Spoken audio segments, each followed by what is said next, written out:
So this is our State of the Church. Some churches do it a different way, but we do it as part of our worship service. And I want to thank you, Laurelwood, for this past year. Our church is to be commended for your sacrifice and service. And my personal thanks to my wife, Susan. Thank you for your service and your sacrifice, hon. I love you. And our fantastic staff, they are the best. Jana Lewis has joined us. She's computer savvy, she's creative, and she has such a positive spirit. And we've added John Rawson, who is our new children's ministry director. We call him Coach John. And we love it that he loves kids and has great and fresh ways of engaging our ministry.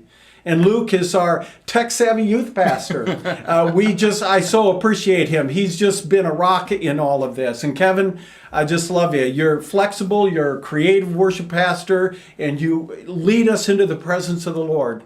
I thank Sam Halstead, who works with our youth and now is an emerging worship leader.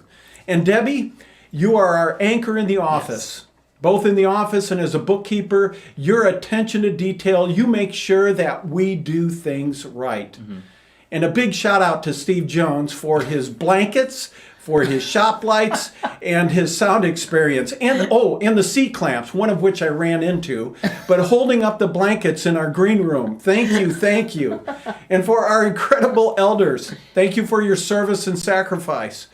We've all benefited from their wisdom and their behind-the-scenes work to make this church move forward. Yeah. Thank you, ministry leaders.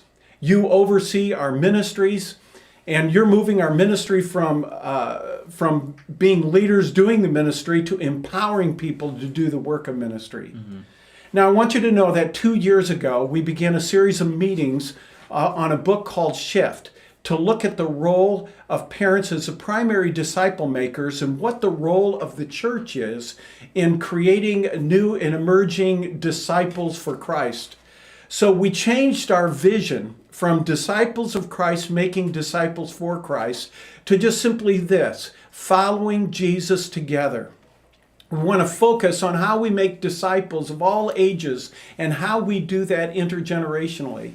Pastor Luke has been doing that, changing youth ministry to what he calls youth's ministry, raising up youth leaders who run our youth ministry. And Allison Deviney, of our women's director, who's brought our young girls into our women's ministry to make sure that we're connecting with them at an even younger age to make disciples of Christ. And our church's vision has seen such a need that we've moved a part-time position, children's ministry director, to full-time. Mm-hmm. And Coach John, thank you for beginning to implement that and making disciples for Christ. Our giving has remained really good, and it looks like for the 10th year in a row, we will have another surplus. We're also looking at the biggest surplus in church history this year. Mm. In March, we had our largest month of giving other than December. Our giving to the benevolent fund has increased, and it looks like we're going to have a healthy surplus at the fiscal year's end. Some of the examples of your generosity that I want to call out is our Operation Christmas Child. We sent a record number of boxes this last year, 742, and paid for all the shipping, which was almost $7,000. Our Angel Tree Ministry, thank you, Randy. You served 22 families with a total of 53 children in 2019. Each child received 2 gifts for a total of 106 gifts and 53 age-appropriate Bibles. Our Safe Park Ministry, we had 29 guests this past year. 16 of them found housing. Since we started, we've had 104 guests, 32 of which have found housing. And our Benevolent Fund has a healthy surplus as we continue to come alongside to offer financial counseling and financial assistance to our members and our regular attenders. And then the coronavirus hit. And this is the 10th Sunday we've been on live stream and recording our messages. And Laurelwood, you have stayed with us. Yes. Thank you. We've been able to record classes, do live chat and live stream throughout this week. We've actually increased our viewership and our geographical outreach. We've even gone to England and Utah and Arizona. Ministries have increased. Not only have you been meeting the needs of the members with your gifts and your calls and your visits, but you are being the church in your neighborhoods. Thank you. We have gained overall this year 8 more members over the year. Actually, we had 20 new members join, but 12 members have moved away or stopped attending.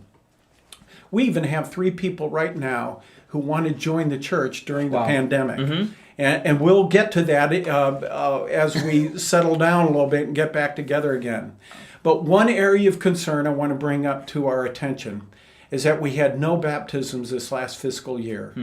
Our last baptism was at the end of April in 2019. And it's going to be important as we move ahead to continue to be diligent with our 7 for Heaven, not only praying for them and caring for them, but looking for ways to introduce them and nudge them one step closer to Jesus Christ. We want to create easy on-ramps for people to come and see Jesus for themselves and experience that. And right now we're in our homes and our neighborhoods, but soon we'll be able to get out more and more. Thank you, Laurelwood family, for your faithfulness, your service, and your love for God and others. I am both proud and humbled to be your pastor. So together, let's follow Jesus.